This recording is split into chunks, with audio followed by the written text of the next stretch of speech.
नमस्कार दोस्तों, मैं इंद्रायण स्वागत करता हूं आपका हमारे चैनल जायरोबिज में, जहां पे हम स्टॉक मार्केट के बारे में बातें करते हैं। तो आज का वीडियो शुरू करने के पहले अगर आपने अब तक हमारे चैनल को सब्सक्राइब नहीं किया है तो ज़रूर कर लें, और नीचे आपको एक बेल आइकॉन दिखाई देगा, उस पर भी क्लिक ज़रूर कर लें। एक छोटा डिस्क्लेमर आपको देना चाहूँगा इस वीडियो को शुरू करने के पहले। ये वीडियो में जो भी हम बातें करने वाले, जो भी डिस्कस करने वाले हैं, उसको आप रिकमेंडेशन ना समझे। ये हमारा रिसर्च और पॉइंट ऑफ व्यू है। आप मार्केट में डीलिंग करने के पहले खुद का भी रिसर्च कर ले और ड्यू डिलिजेंस ज़रूर कर ले। तो चलिए वीडियो शुरू किए जाए। आज के इस वीडियो में हम बात करने वाले कुछ कॉमन हेजिंग टेक्निक्स की। जिन्हें नहीं पता उनको बता दूं, हेजिंग का मतलब होता है अपने रिस्क को ऑफसेट करना। मतलब मान लीजिए आपने कोई एक पर्टिकुलर प्रोडक्ट में इन्वेस्टमेंट किया है, आपने मार्केट में कुछ पैसा लगाया है और डेफिनेटली आप रॉन्ग हो सकते हो, मार्केट आपके अगेंस्ट में जा सकता है। तो उस रिस्क को मिनिमाइज़ करना, उसे कहते हैं हेजिंग। तो मार्केट में हेजिंग करने के कई सारे तरीके हैं, उसके बारे में हम बात करेंगे। फर्स्ट टेक्निक होता है फॉरवर्ड कॉन्ट्रैक्ट। तो देखिए, फॉरवर्ड कॉन्ट्रैक्ट एक ऑफलाइन मार्केट का प्रोडक्ट है। इसका मतलब क्या हुआ कि ये जो प्रोडक्ट है ये स्टॉक मार्केट में डील नहीं होता, ये ऑफ मार्केट में डील होता है, जिसे प्राइवेटली बनाया जाता है। मतलब दो एंटिटीज़, दो इंडिविजुअल हो सकते हैं, दो ऑर्गेनाइजेशन हो सकते हैं, वो दोनों बैठ के खुद के टर्म्स एंड कंडीशंस डिसाइड करते हैं और अपने हिसाब से एक कॉन्ट्रैक्ट बनाते हैं, जहाँ पे उन लोग डिसाइड करते हैं कि अगर एक पर्टिकुलर सिचुएशन हो जाए उनके बिजनेस में तो वो अग्रीमेंट का क्या रिजल्ट होगा, मतलब उसमें ऐसे क्या टर्म्स डाले जाए जिससे कि एक पार्टी को फेवर मिले। और उसी तरीके से अगर एनवायरनमेंट या सिचुएशन एक ऑपोजिट डायरेक्शन में जाए तो दूसरे पार्टी को फेवर मिले। इस तरीके से फॉरवर्ड कॉन्ट्रैक्ट किया जाता है। तो इस चीज़ को डिटेल में समझने के लिए आपको बहुत इंपॉर्टेंट है कि आपको डेरिवेटिव का नॉलेज हो। अगर आपको डेरिवेटिव का आइडिया नहीं है तो ऊपर दिए गए लिंक पे आप ज़रूर क्लिक करके पहले उसके बारे में जान लें। तो बात करते हैं फॉरवर्ड कॉन्ट्रैक्ट की एक एग्जाम्पल से। अब मान लीजिए एक फार्मर है जो वीट उगाता है, मतलब गेहूँ अपने खेत में उगाता है।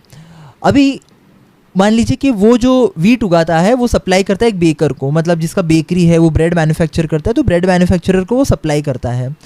अब अगर वीट का प्राइस मार्केट में बढ़ जाता है या उसका जो प्राइस है इन जनरल इंडस्ट्री में बढ़ जाता है तो फार्मर को प्रॉफिट होगा, मतलब उसका मुनाफा ज़्यादा बढ़ेगा, लेकिन उसी के सामने बेकर को लॉस होगा। और अगर वीट का प्राइस गिर जाता है तो बेकर सस्ते में वीट खरीद पाएगा, लेकिन फार्मर को लॉस होगा। तो ये दोनों को ही पता है कि उन दोनों का एक रिस्क है इस बिज़नेस में। तो अपने प्राइस रिस्क को कम करने के लिए वो दोनों एक पर्टिकुलर अग्रीमेंट में जाएंगे। अग्रीमेंट कुछ ऐसा रहेगा कि अगर वीट का प्राइस बढ़ जाता है तो एक प्री डिसाइडेड रेट रहेगा जिसमें बेकर फार्मर से वो वीट को खरीदेगा, और वो रेट मान लीजिए 100 रुपये रहता है और वीट का प्राइस चला जाता है 110। तो एज़ पर अग्रीमेंट अगर रेट 110 चला जाता है फिर भी जो वीट है वो फार्मर को बेचना पड़ेगा 100 रुपये में। लेकिन उसी के सामने अगर वीट का प्राइस गिर जाता है, मान लीजिए वो 90 हो जाता है, फिर भी अग्रीमेंट को रिस्पेक्ट करना पड़ेगा। मतलब 100 रुपये में जो है फार्मर अपना वीट बेकर को बेचेगा, भले ही मार्केट में उसका प्राइस अभी 90 रुपये चल रहा है। तो इस तरीके से फॉरवर्ड कॉन्ट्रैक्ट काफ़ी कस्टमाइज़ किया जा सकता है, आप खुद भी बना सकते हैं कोई भी एक पार्टी के साथ।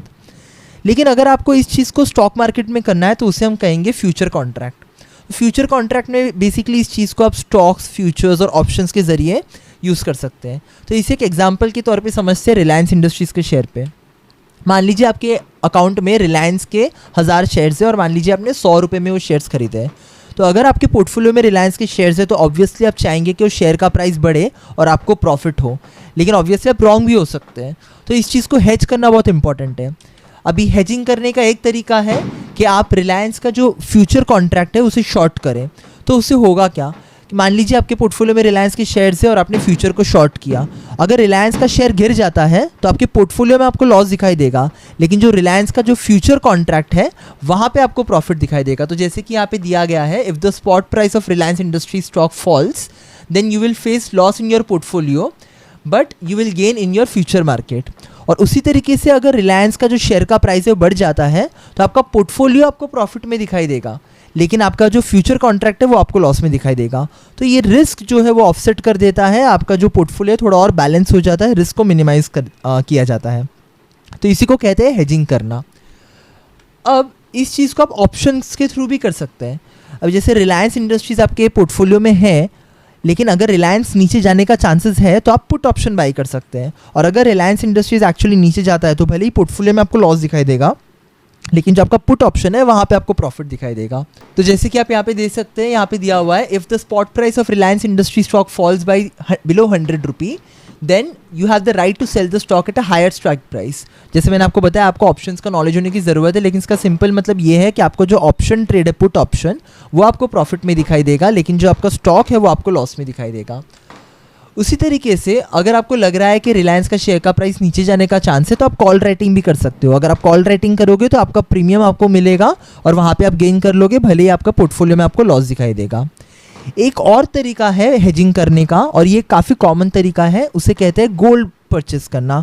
देखिए इंडिया में गोल्ड परचेस करने का एक बहुत पुराना कल्चर है। हम लोग यूजुअली फिजिकल गोल्ड बाय करते हैं जो ज्वेलरी के फॉर्म में होता है, लेकिन आप मैक्सिमम इन्वेस्टमेंट बैंक देखोगे या कॉर्पोरेशन देखोगे या HNIs और अल्ट्रा HNIs भी देखोगे, उन लोग अपने पोर्टफोलियो में गोल्ड परचेस करते हैं। इसका रीज़न ये है कि गोल्ड एक हेजिंग टूल है जो ज़्यादा फ्लक्चुएट नहीं होता इन टर्म्स ऑफ, उसको हेज माना जाता है इन्फ्लेशन के अगेंस्ट में और करेंसी इन्फ्लेशन के अगेंस्ट में भी और मार्केट वोलेटिलिटी के अगेंस्ट में भी।